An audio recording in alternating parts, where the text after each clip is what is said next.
Di sebuah kota industri yang ramai, hiduplah seorang pemuda bernama Raka. Setiap hari ia berangkat kerja pagi-pagi sekali ke pabrik tekstil, pulang sore dengan wajah lelah. Gajinya tak besar, hanya setara UMR, cukup untuk makan, bayar kos sederhana, dan ongkos transportasi. Banyak rekan kerjanya sering mengeluh, mana bisa kaya dengan gaji segini? Hidup aja susah. Namun, Raka memilih jalan berbeda. Ia punya mimpi. Suatu hari, ia ingin hidup bebas tanpa harus khawatir uang.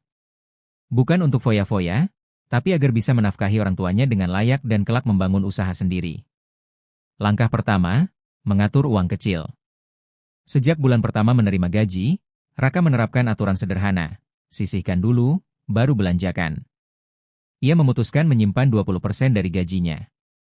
Awalnya hanya sekitar Rp500.000 per bulan. Jumlahnya kecil, tapi ia disiplin. Ia membuat catatan keuangan di buku tipis. Berapa untuk makan, kontrakan, transport, dan tabungan. Teman-temannya sering menggoda, ngapain nabung segitu kecil, Rak? Gak akan kaya juga. Tapi Raka tersenyum, karena ia tahu pepatah, sedikit demi sedikit lama-lama menjadi bukit. Langkah kedua, belajar investasi. Di malam hari, setelah bekerja, Raka tak langsung tidur. Ia memanfaatkan waktu untuk belajar dari internet.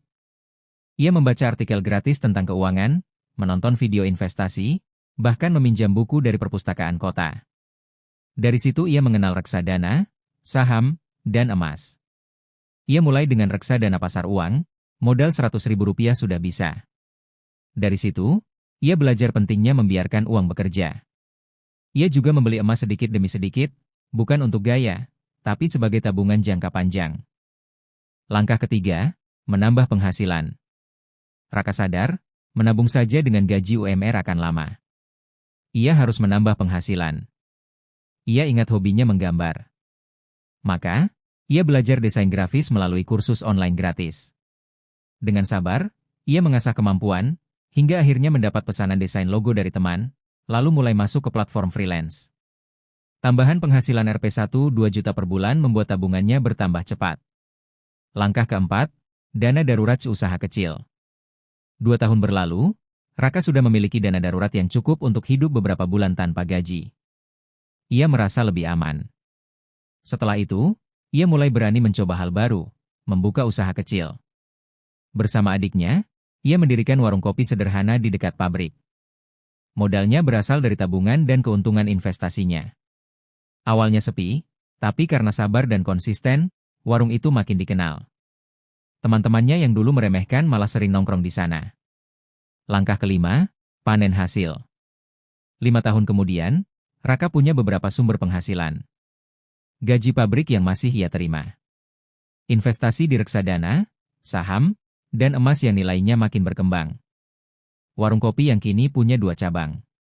Freelance desain yang masih ia kerjakan saat senggang. Sementara banyak temannya masih sibuk membayar cicilan motor baru atau smartphone terbaru, Raka sudah memiliki tabungan ratusan juta. Akhir perjalanan, kaya bukan sekadar uang. 10 tahun sejak ia mulai bekerja, hidup Raka benar-benar berubah. Ia tak lagi bergantung pada gaji UMR. Investasi dan usahanya sudah cukup untuk membiayai hidup keluarganya. Ia bahkan bisa membantu orang tua merenovasi rumah di kampung. Bagi Raka, kekayaan sejati bukan sekadar angka di rekening, tapi kebebasan untuk menentukan pilihan hidup, dan kemampuan memberi manfaat bagi orang lain. Dan semua itu bermula dari gaji UMR yang dikelola dengan disiplin, sabar, dan penuh strategi. Cerita Raka menunjukkan bahwa meski berawal dari gaji kecil, siapapun bisa menuju kekayaan jika berani bermimpi, disiplin mengelola keuangan, belajar, dan terus berkembang.